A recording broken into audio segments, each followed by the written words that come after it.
1장 6절부터 13절까지요. 우리 함께 읽겠습니다. 시작. 하나님이 이르시되 물 가운데에 궁창이 있어 물과 물로 나뉘라 하시고 하나님이 궁창을 만드사 궁창 아래의 물과 궁창 위의 물로 나뉘게 하시니 그대로 되니라. 하나님이 궁창을 하늘이라 부르시니라. 저녁이 되고 아침이 되니 이는 둘째 날이라. 하나님이 이르시되 천하의 물이 한 곳으로 모이고 묻이 드러나라 하시니 그대로 되니라. 하나님이 묻을 땅이라 부르시고 모인 물을 부르시니 하나님이 보시기에 좋았더라. 하나님이 이르시되 땅은 풀과 씨 맺는 채소와 각기 종류대로 씨 가진 열매 맺는 나무를 내라 하시니 그대로 되어 땅이 풀과 각기 종류대로 씨 맺는 채소와 각기 종류대로 씨 가진 열매 맺는 나무를 대니 하나님이 보시기에 좋았더라. 저녁이 되고 아침이 되니 이는 셋째 날이니라. 아멘. 네, 저희는 지금 천지 창조에 대해서 지난주부터 공부하고 있어요. 천지 창조 첫째 날 무엇을 만드셨습니까? 하나님께서 예, 천지를 만드셨고 또 빛을 만드셨죠.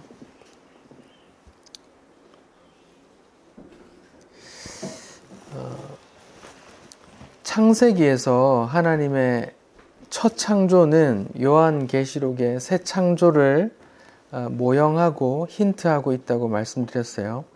다시요. 창세기에 하늘과 땅을 만드시고 6일 동안 계속 창조를 이어가시는 그 천지 창조의 이야기가 나오는데, 이 창조의 이야기는 요한계시록에 나오는 새 하늘과 새 땅, 또 새 예루살렘, 신부, 이런 새로운 새 창조를 향한 어떤 모형이고 힌트다, 이런 말씀을 드렸죠. 그러니까 천지 창조가 끝이 아니다. 천지 창조를 하나님께서 완벽하게 만드셨는데 실패해서 새 창조로 나아간다, 이게 아닙니다. 성경은 계속해서 처음 것과 나중 것, 그리고 첫 언약과 새 언약, 이렇게 계속 again, new, 이런 걸 지금 그게 부적절해서 그렇게 된 게 아니라 하나님께서 그 새 창조를 향한 그 뜻을 가지고 처음부터 계속 그렇게 만들어 나가신 것이다. 그러니까 첫 창조는 완전품이 아니다. 그리고 하나님의 뜻이 담겨 있다. 어떤 뜻이? 새 창조로 가는 그 과정을 여기서부터 어떻게 시작해 나갈 것인가, 또 어떻게 힌트할 것인가, 또 여기에 하나님의 뜻이 어떻게 담겨 있는가. 첫 창조와 또 종말의 요한계시록의 새 하늘과 새 땅과 거기에는 또 어떤 차이가 있는지, 이런 것들을 찾아보셔야 된다고 말씀을 드렸어요. 생각해 봅시다. 창조 기사에 있는 게 요한계시록 21장, 22장에 없는 게 뭐가 있다고 그랬죠? 선악과 없고 생명나무만 있죠. 또 그 광명체들이 있다 했습니까? 없다 했습니까? 예, 그 첫 창조에는 광명체가 있는데, 빛을 내는 해, 달, 별, 광명체가 있는데, 요한계시록 21장, 22장의 새 하늘과 새 땅에는 광명체가 따로 필요 없다 했어요. 왜냐하면 하나님께서 빛이시기 때문에. 그리고 오늘 본문에서 궁창을 만드시고 궁창 위의 물과 궁창 아래 물, 그리고 궁창 하늘 아래의 물을 한 곳에 모으시고 바다와 육지를 나누시는데, 천지 창조의 기사에는 물이 있어요. 그 바다라는 물이 있는데 요한계시록에는 바다가 있어요, 없어요? 예, 다시 바다도 없겠고, 이렇게 나와요. 그런 걸 왜 없는지, 이런 것들도 다 하나님의 뜻이 담겨 있으니까 그런 걸 알아가셔야 된단 말입니다.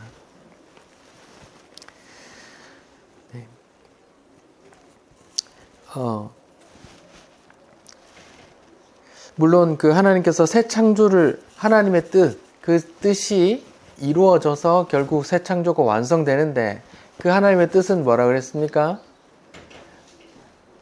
내 아들을 통한 구원, 그리고 내 아들을 통한 내가 영광 받는 거예요. 하나님의 뜻이 그래요. 그러니까 그 마지막에 그 완성될 새 하늘과 새 땅, 그리고 새 예루살렘, 새 신부된 성도들, 이런 건 다 누구를 통해서 이루어내는 거예요? 예수를 통해, 내 아들을 통해서 이렇게 이루어내겠다 하는 그런 하나님의 뜻이 담겨 있단 말입니다. 그러니까 천지창조에도 예수 그리스도에 대한 그 복음이 담겨 있단 말입니다. 그걸 찾으셔야 돼요.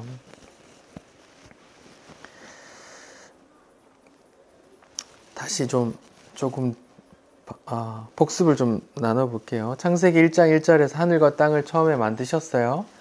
1장 1절에서 그 태초에 만든 그 모습은 어떻다 그랬어요? 2절에? 혼돈하고 공허하다 했어요. 그게 영어 번역본에는 formless와 empty, 그러니까 틀이 없고 empty, 텅 비어 있다. 혼돈하고 틀이 없어서 혼돈해, 무질서해. 그리고 공허해, 텅 비어 있어.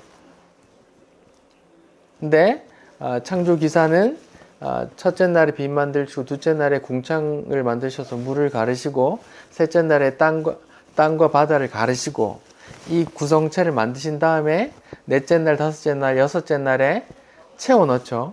하늘에 궁창에 광명체를 붙이고 또 하늘에 새를 넣으시고 바다에 물고기를 넣고 또 6일에 짐승들과 사람을 만드신단 말입니다. 그게 처음 창조된 처음에 하나님과 천지를 하나님께서 만드셨는데 그 만든 순간에 그 모습이 혼돈하고 공허하고 어둡단 말입니다. 근데 어떻게 시작돼요? 하나님의 영이 하나님의 신이 수면 위를 운행하시니라. 운행한다는 단어가 새가 그 날개 아래 그 새끼를 품는 그런 단어라 했습니다. 그 혼돈하고 공허한 그 세상을 주께서 하나님의 신이 품었더니 빛이 나오고 어떤 궁창이 나오고 물이 갈려지고 땅과 바다가 갈려지고 막 그 안에 채워지는 그런 창조가 일어난단 말입니다.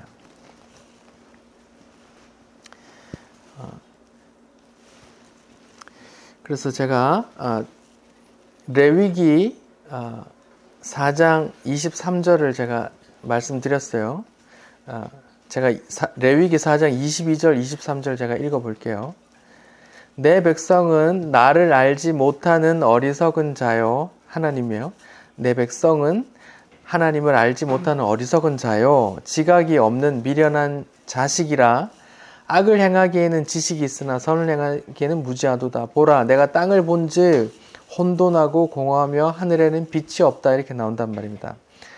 내 백성은 나를 알지 못해. 하나님의 백성이 하나님을 알지 못하는 그 상태가 예레미야 4장 23절에 보면 땅을 보니 혼돈하고 공허하고 빛이 없다. 이렇게 표현한단 말입니다. 그러니까 심판받을 내 백성의 상태란 말입니다. 그 상태에서 하나님의 영이 수면 위를 감싼다, 품으니 어떤 창조가 일어난다. 이 창조는 그 예수 그리스도를 통한 새 창조의 모델이다. 이런 말입니다.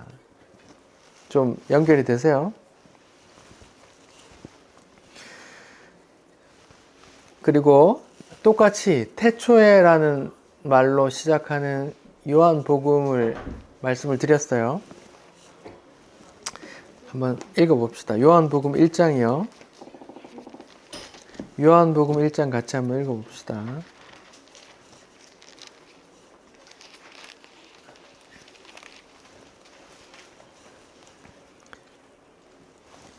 (1절부터) (14절이요) 한번 읽어봅시다. 요한복음 1장. 여기에 태초에라고 시작하면서 창세기 1장을 지금 요한복음이 재해석하고 있는 거거든요. 어떻게 해석되고 있는지 잘 보십시오. 같이 읽어봅시다. 시작. 태초에 말씀이 계시니라. 이 말씀이 하나님과 함께 계셨으니 이 말씀은 곧 하나님이시니라. 그가 태초에 하나님과 함께 계셨고 만물이 그로 말미암아 지은 바 되었으니 지은 것이 하나도 그가 없이 된 것이 없느니라. 그 안에 생명이 있었으니 생명은 사람들의 빛이라. 빛이 어둠을 비치되 어둠이 깨닫지 못하더라. 하나님께서로부터 보내심 받은 사람이 있으니 그의 이름은 요한이라.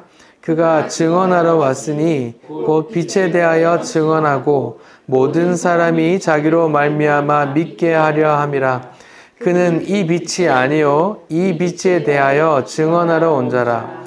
참빛 곧 세상에 와서 각 사람에게 비추는 빛이 있었나니 그가 세상에 계셨으며 세상은 그로 말미암아 지은 바 되었으되 세상이 그를 알지 못하였고 자기 땅에 오매 자기 백성이 영접하지 아니하였으나 영접하는 자 곧 그 이름을 믿는 자들에게는 하나님의 자녀가 되는 권세를 주셨으니 이는 혈통으로나 육적으로나 사람의 뜻으로 나지 아니하고 오직 하나님께로부터 난 자들이라.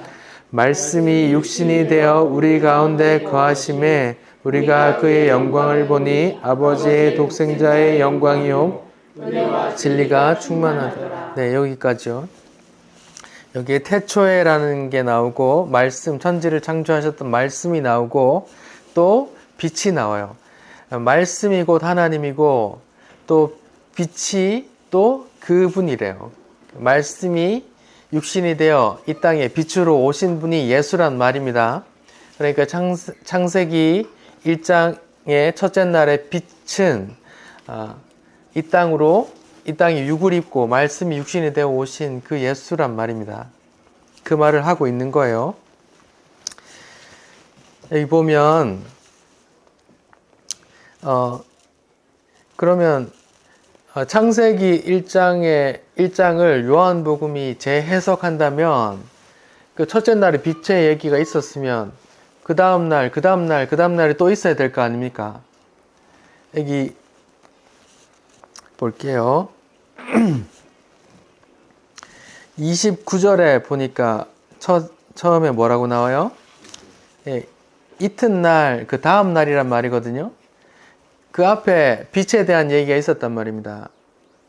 첫째 날, 창세기 1장에 첫째 날에 빛에 대한 이야기를 하고 29절부터 이튿날에 대한 이야기를 한단 말입니다. 그리고 35절에 보니까 또 뭐라고 시작해요? 35절에 보니까 네, 요한복음 1장 35절에 보니까 또 이튿날이죠. 그러면 아까 이튿날은 둘째 날이고 지금 이튿날은 셋째 날입니다. 그리고 요한복음 1장 43절에 보니까 또 이튿날이 나오죠. 그러면 이게 넷째 날이란 말입니다. 넷째 날. 맞습니까? 네. 넷째 날인데 넷째 날, 다섯째 날, 여섯째 날은 똑같은 그 컨텐츠를 채우는 거라 했잖아요. 그래서 이튿날까지 나오고 2장 1절에 보면 또 뭐가 나와요? 사흘째.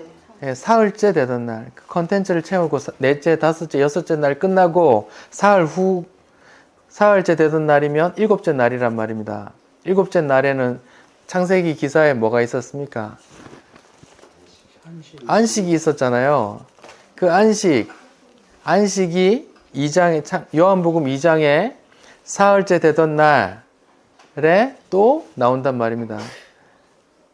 창세기 기사에 일곱째 날의 안식이 요한복음 2장에는 무슨 내용이 나와요? 제목을 읽어보세요. 가나 혼인잔치 비유가 나온단 말입니다. 혼인잔치 이야기가 나온단 말입니다. 요한 계시록에 새하늘과 새 땅에서 있을 어린 양의 혼인잔치, 그 새 예루살렘, 그 신랑을 맞이하는 신부가 내려오는 것 같은 그 이야기를 한단 말입니다. 그러니까 창세기 1장의 그 기사는 요한복음 1장 1절부터 2장 11절까지 그 다 재해석하고 있단 말입니다. 요한복음에서 넷째 날, 다섯째 날, 여섯째 날은 그 컨텐츠를 채우는 거기 때문에 1장 45절부터는 제자들을 부르시는 내용을 하세요. 제자들을 부르시는 내용이라. 그리고 오늘 할게 이튿날 그 창세기 기사의 둘째 날, 셋째 날을 같이 공부할게요. 그러면 창세기로 다시 돌아올게요. 창세기 1장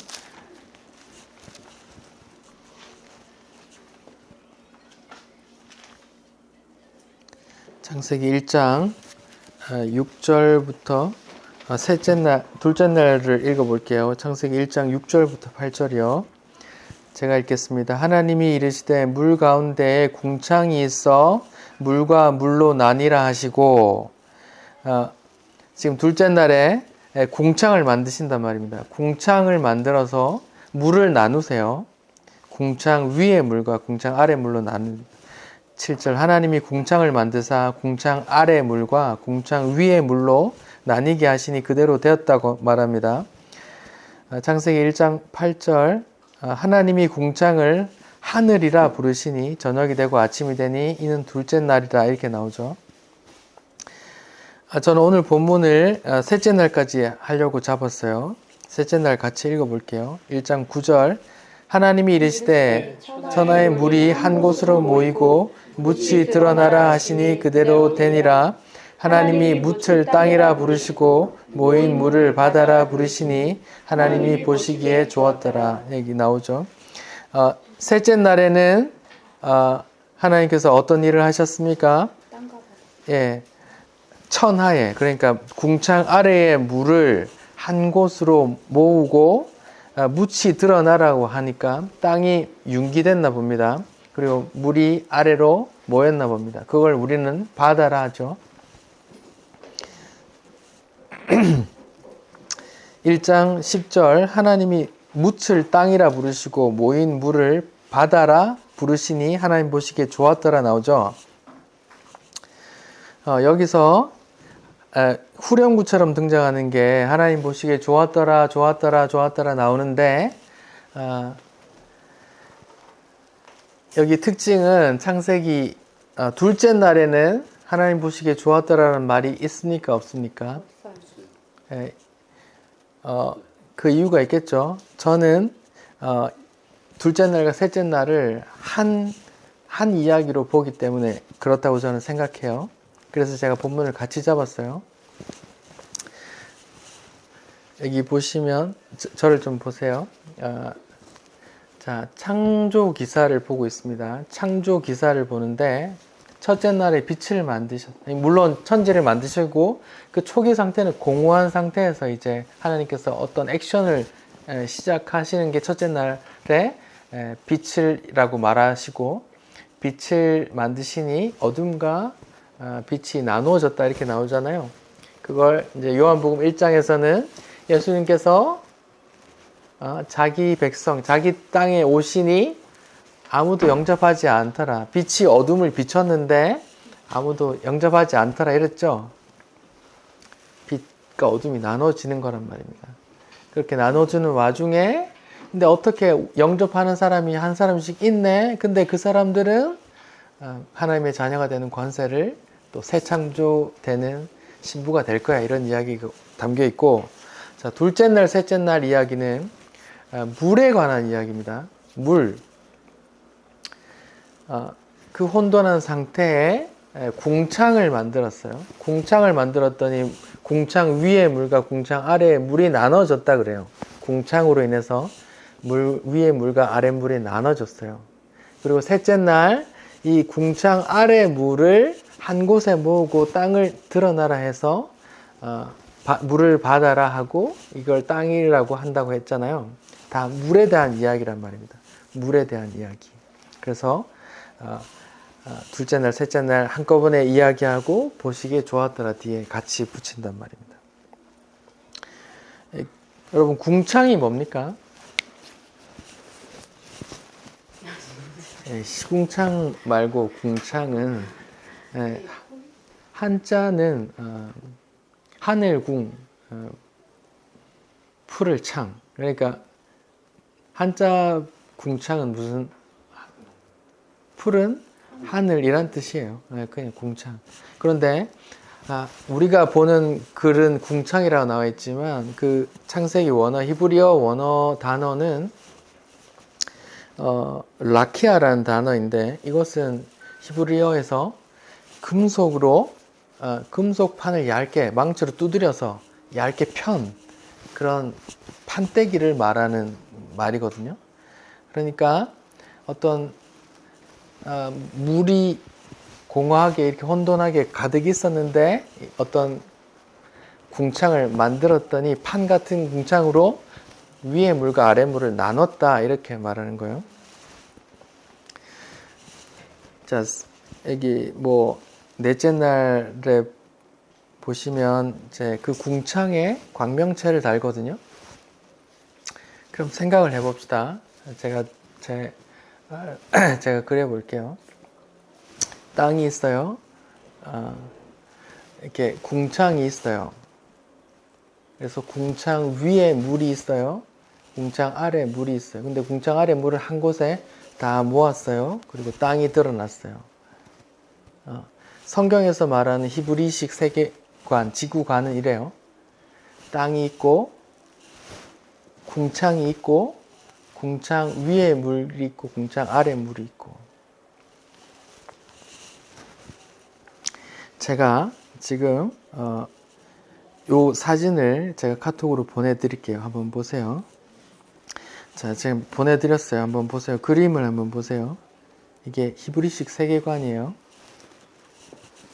좀 확대해서 보세요.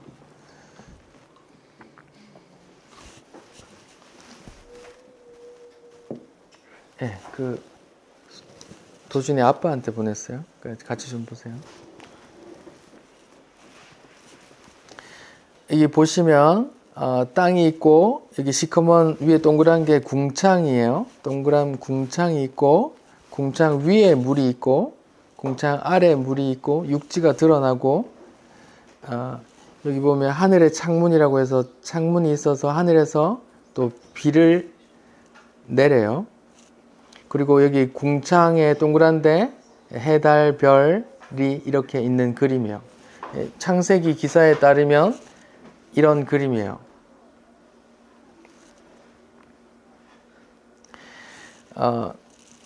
노아 홍수 사건 때 하늘에 창문이 열려서 비가 내렸다 그러고, 땅 밑에 깊음의 샘이 터져 나와서 물이 왔다 그래요. 그러니까 아래 위에서 물이 합쳐져서 노아 홍수 심판이 있었다고 말해요. 그러니까 여기 성경을 근거로 인식한 히브리식 세계관은 이래요.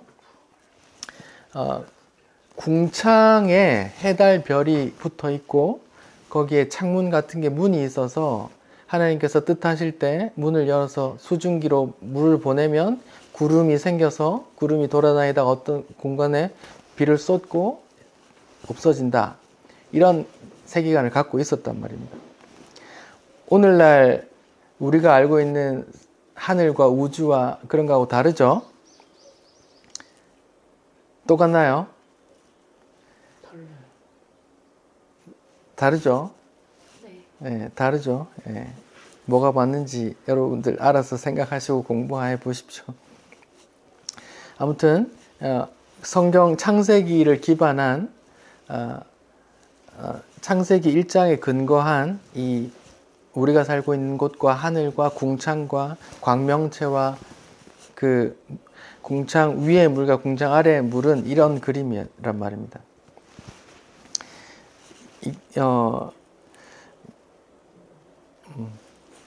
이런 그림입니다. 참고하시고 다시 말씀으로 돌아가겠습니다. 지금 제가 궁창에 대해서 얘기하면서 그렇게 얘기했어요. 성경을 바탕으로 한 궁창 위에 물이 있어요. 그래서 하나님께서 원하시면 궁창에 물을 내려보내 거기에 수증기로 형성된 구름이 생기고 또 비를 내렸다가 또 없어지고 또 필요할 때 또 그 궁창을 열어서 물을 내린다고 성경적인 그건 그렇게 이해하고 있어요.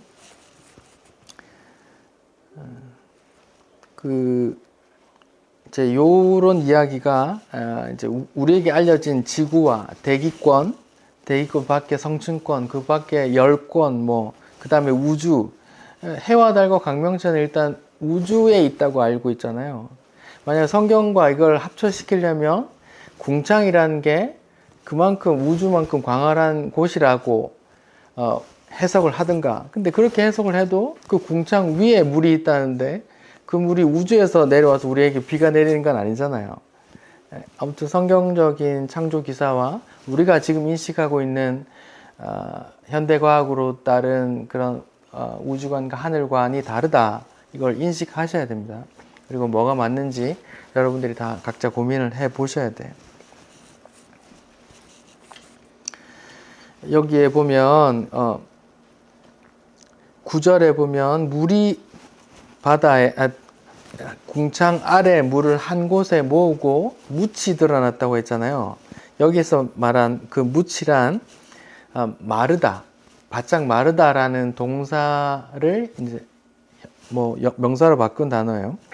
그러니까 마른 땅을 말하는 거예요. 자, 그럼 둘째 날, 셋째 날 기사를 정리해 보면 물이 이렇게 덩어리져 있었는데 물이 일단 궁창으로 인해서 갈라져 버렸고, 또 물이 물러가서 마른 땅이 나온 이야기 성경에 다시 아는 거 있어요? 물이 갈라졌고 마른 땅이 나온 이야기가 아는 게 있어요? 홍수. 예. 네. 물이 갈라지는 사건이 홍해 사건과 요단 사건이 있는데, 먼저 홍해 사건으로 한번 보자 말입니다. 출애굽기 14장을 볼게요.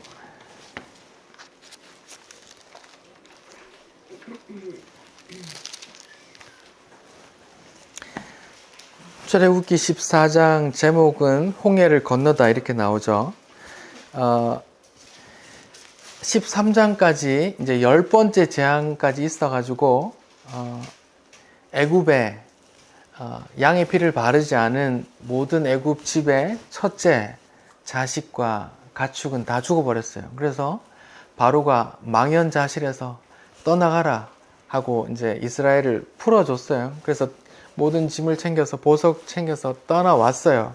떠나왔는데 지금 출애굽기 14장에는 앞에 홍해가 가로막고 있어요. 앞에 바다예요. 그런데 열받은 바로가 군대를 이끌고 쫓아와요. 앞에는 홍해가 가로막고 있고 뒤에는 날 죽이러 오는 애굽 군대가 있어요. 그래서 이스라엘 백성들이 모세를 원망해요. 뭐라고 원망할까요? 11절에 보면 이렇게 나와요. 그들이 또 모세에게 이르되, 출애굽기 14장 11절이요. 이렇게 불평한단 말입니다. 애굽의 매장지, 애굽에 우리 무덤이 없어서 우리를 여기까지 이끌어서 죽게 하냐, 야 이 나쁜 놈아, 이렇게 원망을 한단 말입니다. 그랬더니 모세가 너희는 잠잠히 있어, 가만히 있어, 하나님의 구원을 봐, 이렇게 말하고 나서 이제 또 하나님이 말씀하세요. 우리 15절부터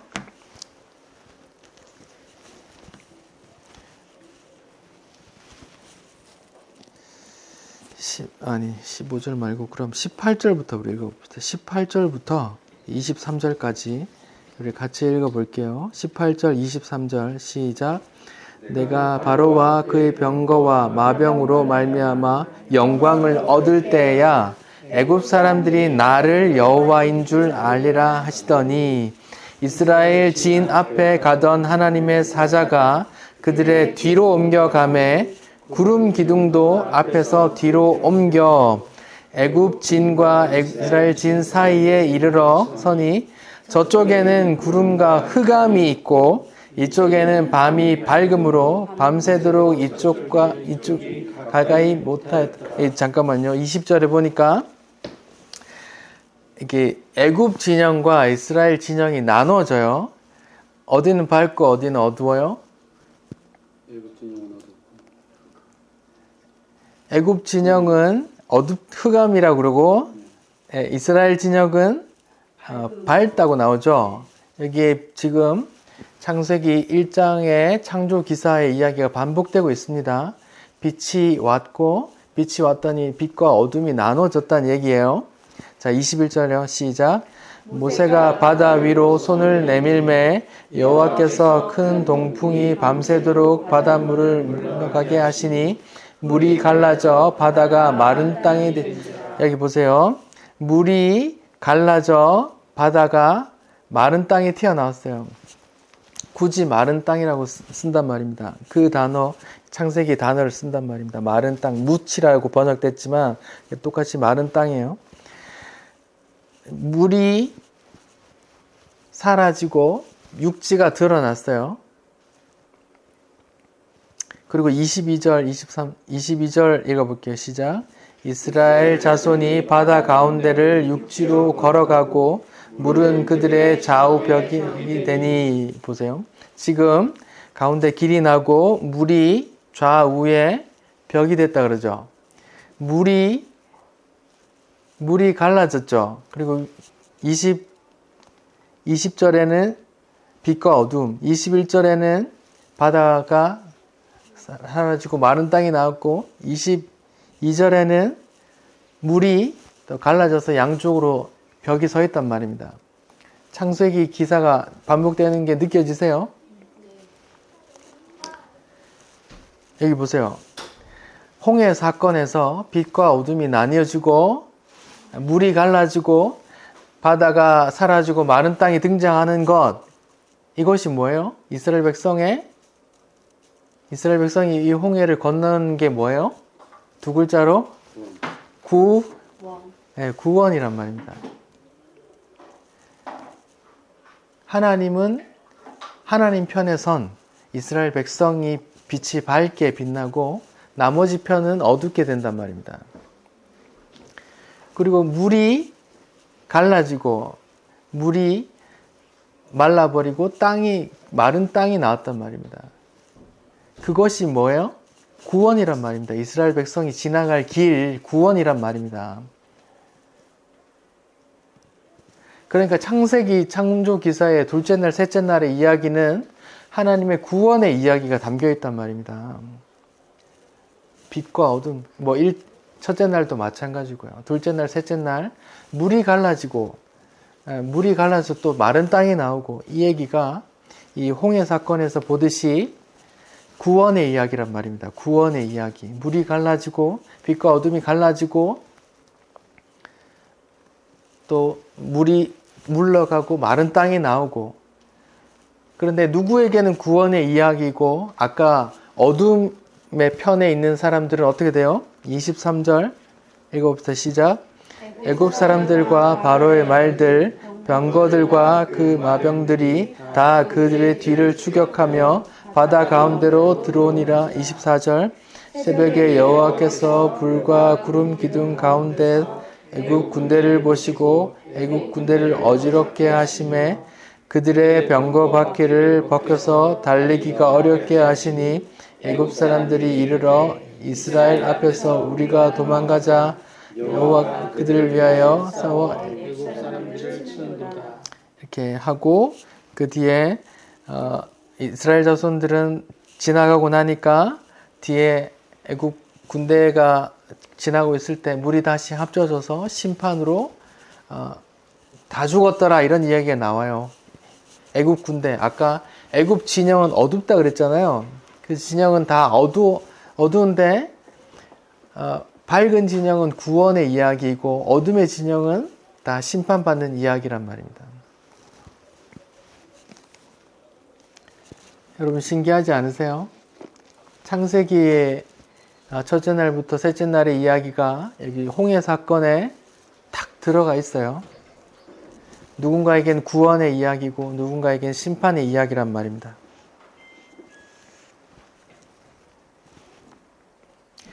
그런데 이 홍해 사건을 고린도전서 10장에서는 읽어봅시다. 고린도전서 10장을 한번 찾아봅시다. 신약의 고린도전서 10장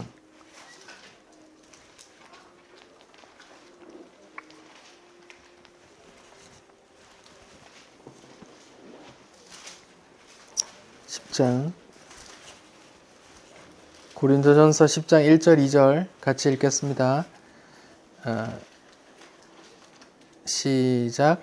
형제들아 나는 너희가 알지 못하기를 아니하노니 우리 조상들이 다 구름 아래 있고 바다 가운데로 지나며 모세에게 속하여 다 구름과 바다에서 세례를 받고 이렇게 나와요.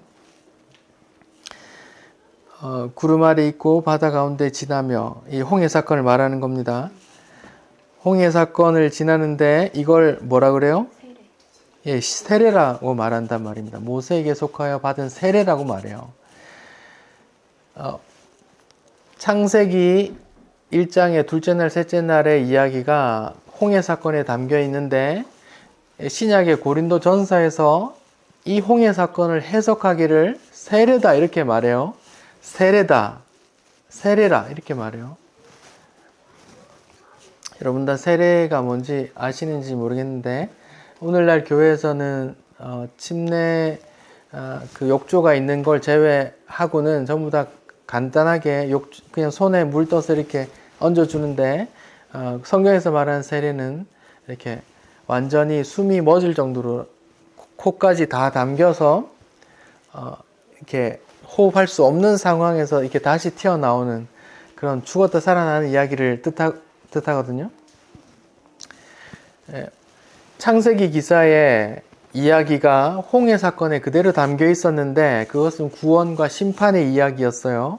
근데 그것을 고린도 전서에서 해석하기를 그것은 세례다 이렇게 말한단 말이에요. 그럼 다시 요한복음으로 들어가 봅시다. 요한복음 1장 29절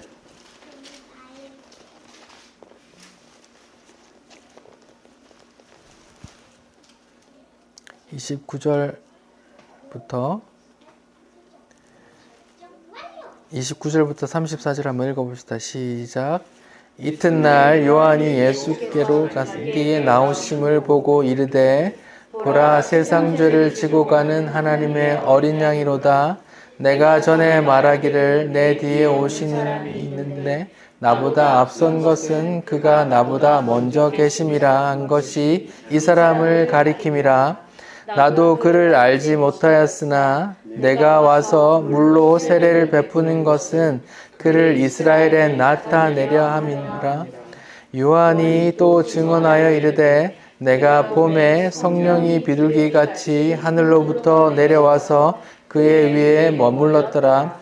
나도 그를 알지 못하였으나 나를 보내어 물로 세례를 베푸라 하신 그가 나에게 말씀하시되 성령이 내려서 누구 위에든지 머무는 것을 보거든 그가 곧 성령으로 세례받은 이신 줄 알라 하셨기에 내가 보고 그가 하나님의 아들이심을 증언하였노라 하니라. 여기에 세례 요한의 이야기가 나옵니다. 세례 요한이 요단강에서 세례를 주고 있어요. 물이 나오고 세례 이야기가 나온단 말입니다. 지금 둘째 날 이야기거든요. 창조 기사의 둘째 날 이야기가 공창으로 물을 가르는 이야기가 나왔어요. 근데 홍해 사건에 또 그 이야기가 출애굽 홍해 사건에서 물이 갈라지고 마른 땅을 지난 이야기가 나오는데 여기에 요한복음에서 이야기하기를 지금 무슨 얘기가 나와요? 세례를 주는 세례 요한이 나오고 물에서 세례를 주는 세례 요한이 나오고 예수님이 세례를 받았더니 성령이 임하더라. 세례 요한이 물에서 예수를 발견하고 증언하는 이야기가 나온단 말입니다. 세례 이야기란 말입니다.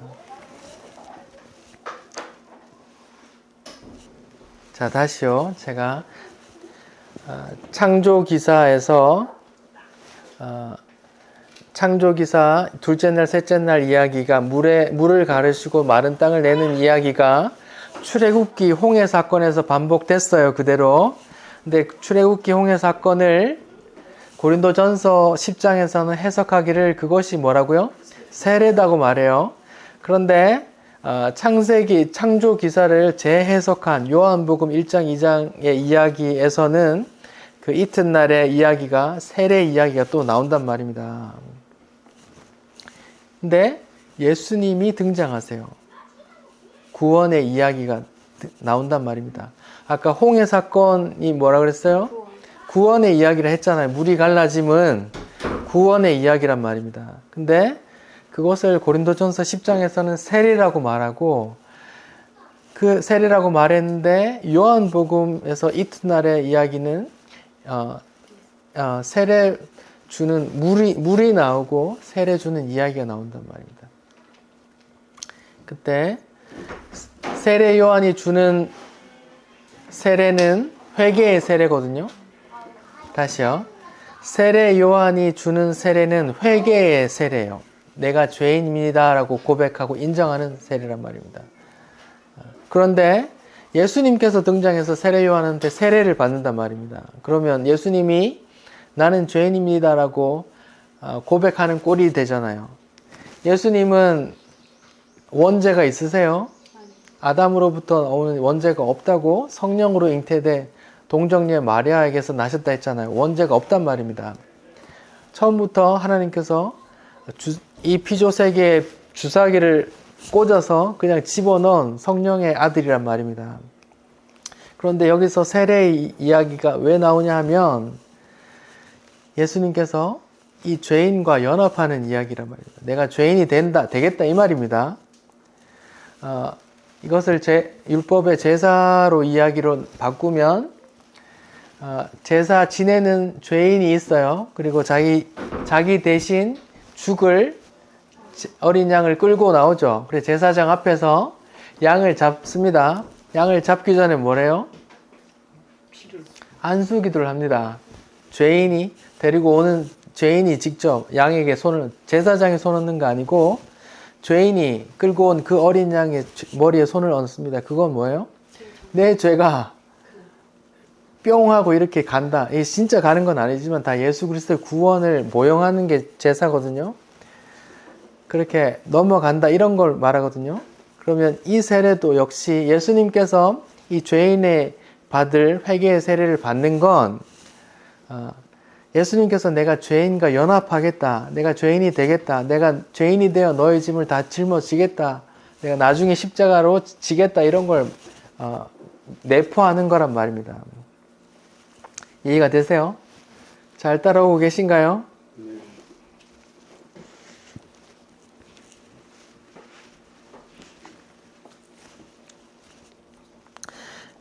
요한복음 1장 35절부터 42절에는 또 이튿날의 이야기가 나와요.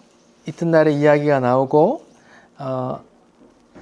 이제 세례 요한의 제자 2명이 메시아를 보고 그 세례 요한의 제자였다가 예수님께로 나아가는 이야기가 나온단 말입니다. 그때 하신 이야기가 36절에 보라 하나님의 어린 양이로다 이렇게 말한다고요. 그 무슨 말입니까? 보라, 구원을 보라 이 말입니다. 홍해 사건에서 모세가 뭐라 했어요? 여기 우리가 애굽에 매장지가 없어서 여기까지 와서 죽이나 이 나쁜 놈아 라고 원망할 때 모세가 뭐라고 했어요? 너희는 가만히 있어 하나님의 구원을 보라 했죠. 그 홍해 사건의 이야기가 고린도전서에서는 세례라고 말하는데 아까 이튿날의 이야기에서는 이 세례가 예수를 증언한다고 얘기하고 또 이튿날에 요한의 제자들이 그 구원을 보고 그 구원으로 나가는 이야기란 말입니다. 홍해 사건에서 홍해를 건너가는 구원으로 마른 땅을 건너가는 이야기란 말입니다. 세례 요한의 제자들이 구원, 예수님의 예수라는 어린 양을 보고 그 세례 요한의 제자였다가 다시 예수께 나아가는 이야기란 말입니다. 그래서 38절이요. 예수께서 돌이켜 자꾸 따라오니까 두 사람이 나한테 뭐 용건 있냐, 무엇을 구하느냐 이러되 랍비여 어디 계십니까? 무엇을 구하느냐, 어디 계십니까? 이 무슨 되죠? 대화가 잘 안 되죠? 4차원 대화죠. 이게 지금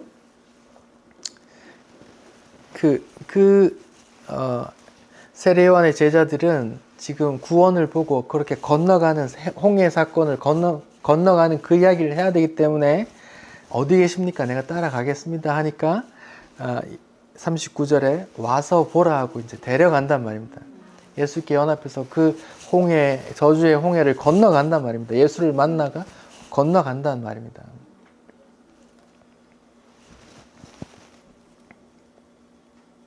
그리고 메시아를 만났다 하고 다른 사람에게 또 메시아를 얘기한단 말입니다.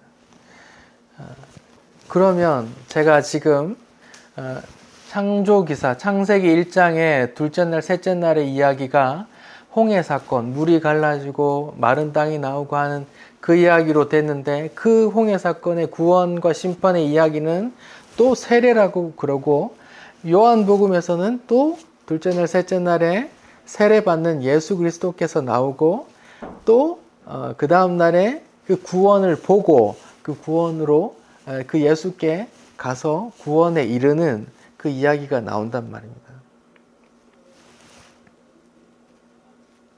이어지세요? 재미없나요? 또 혼자 얘기하고 있는 것 같네요. 그러니까 창세기 이야기가 홍해 사건 또 요한복음으로 이렇게 건너왔단 말입니다. 그러니까 창세기의 둘째 날, 셋째 날, 첫째 날에 빛이 등장하고 빛과 어둠을 나누는 이야기가 예수 그리스도의 이야기라고 요한복음 1장에서 얘기했잖아요. 둘째 날, 셋째 날 물을 가르고 마른 땅이 튀어나오는 그 이야기도 요한복음에서 따르니까 예수를 이야기하는 거란 말입니다. 창조기사에서 이미 또 예수의 그리스도의 이야기, 그 하나님의 뜻이 여기에 담겨 있단 말입니다. 이 이야기를 또 레위기의 제사 규례로 제가 바꿔볼게요. 여러분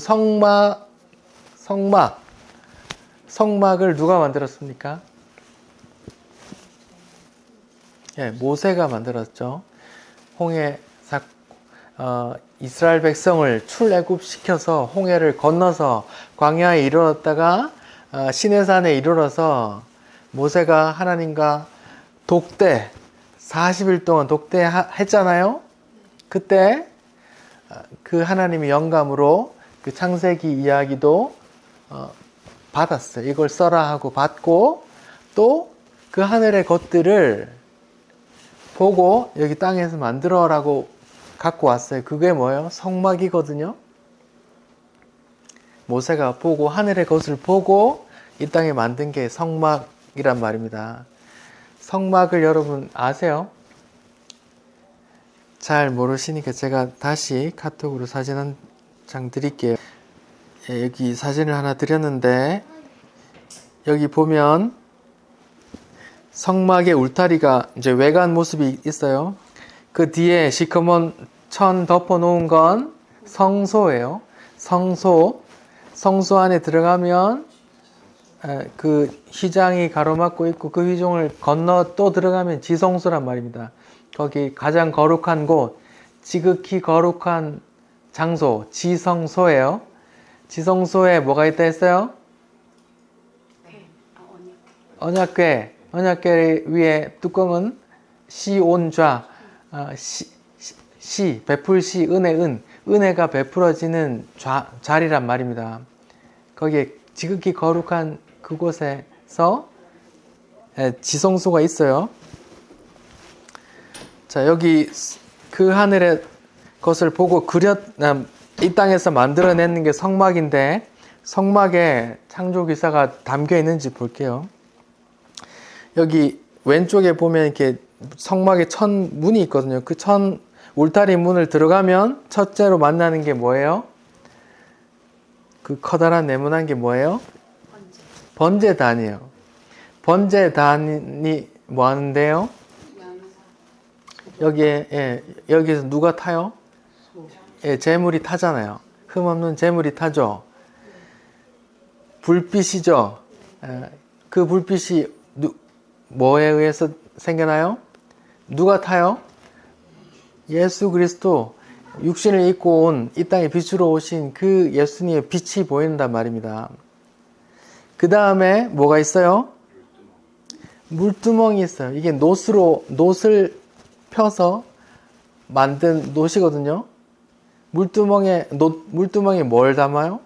물을 담아요. 여기에서 씻고 그 성소로 들어가거든요.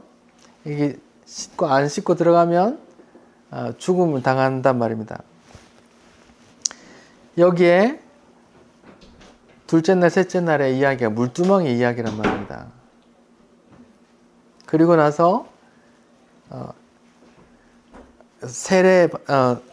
번제단도 예수 그리스도의 희생양의 십자가 불타는 어린 양의 번제단, 그 불빛이고, 그 다음에 나오는 그 물두멍도 궁창이 이렇게 물을 담고 있는 꼴이란 말입니다. 그걸 거기서 씻고 거기를 통과해서 들어가면 성소와 지성소가 있단 말입니다.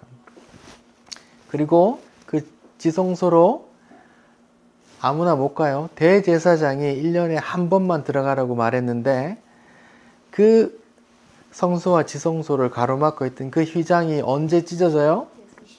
예수님의 십자가 지실 때 그 휘장이 찢어진다고 제가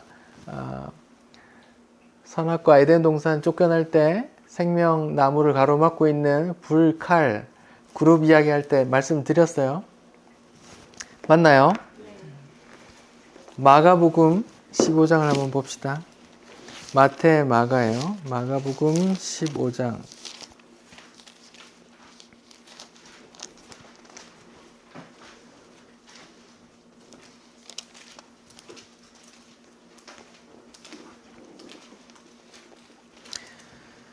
(15장) 37절 38절 마가복음 15장 37절 38절 읽어볼게요. 시작. 예수께서 큰 소리를 지르시고 숨지시네. 십자가에서 예수님이 돌아가셨어요. 38절. 이에 성소 휘장이 위에서부터 아래로 찢어져 둘이 되니라. 여기 성소 휘장, 지성소를 맡고 있는 성소 휘장을 말하는 거예요. 이 찢어졌어요. 이제 예수 그리스도로 인해서, 예수 그리스도 십자가로 인해서 이제 지성소로 예수 믿는 자, 예수와 연합된 자가 누구든지 예수 부르는 자, 예수 믿는 자가 그 지성소로 가서 은혜를 받을 수 있단 말입니다.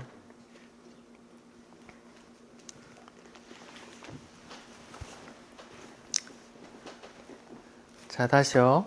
정리할게요.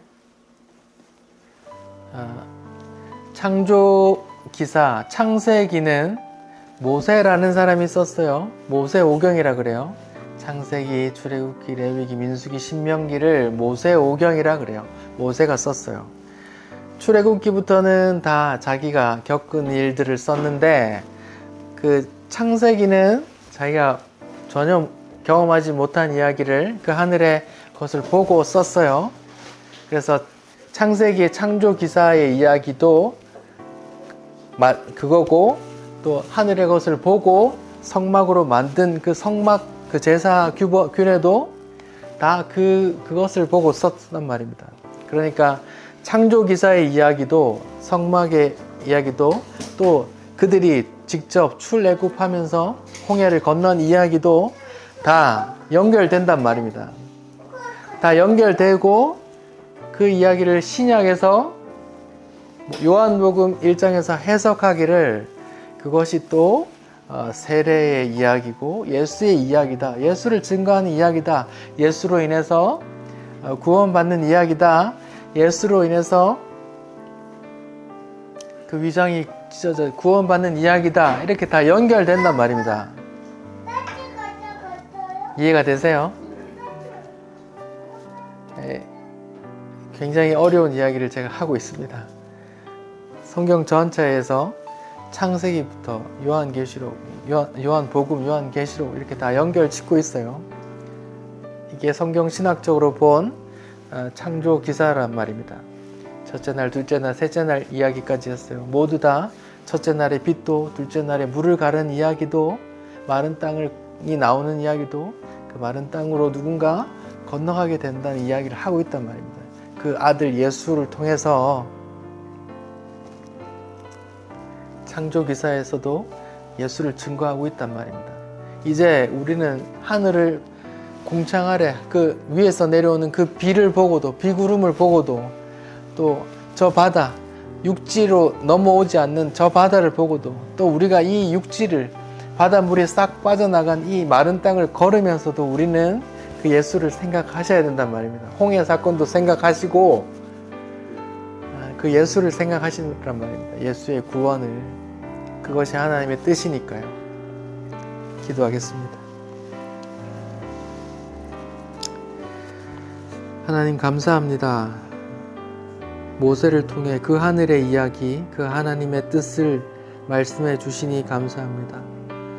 그 하나님의 뜻은 창조 기사에도, 홍해 사건에도, 또 신약의 예수님의 이야기에도 계속 반복해서 등장하고 있음을 알았습니다.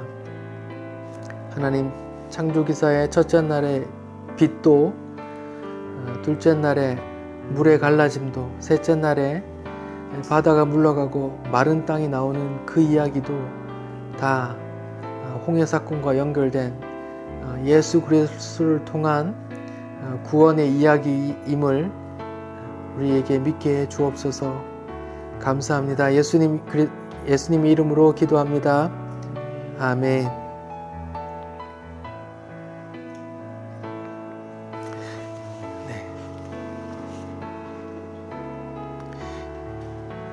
찬양 아까 했던 거 합시다.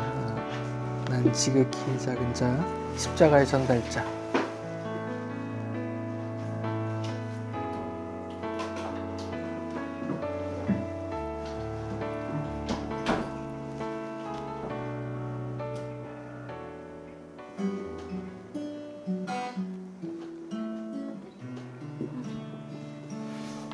난 지극히 작은 자, 죄인 중에게서 무익한 날 부르셔서 간절한 기대와 소망 부끄럽지 않게 십자가 전케 하셨네. 어디든지 가리라 주 위에 서라면 나는 전하리 그 십자가. 내 몸에 밴 십자가 그 보혈의 향기 온 세상 채울 때까지 살아도 주를 위해 죽어도 주를 위해 난 주의 것 십자가의 능력 십자가의 소망 내 안에 주만 사시는 것. 난 지극히 작은 자 죄인 중에게서 무익한 나 부르셔서 간절한 기대와 소망 부끄럽지 않게 십자가 전케 하셨네. 내 사랑 나의 십자가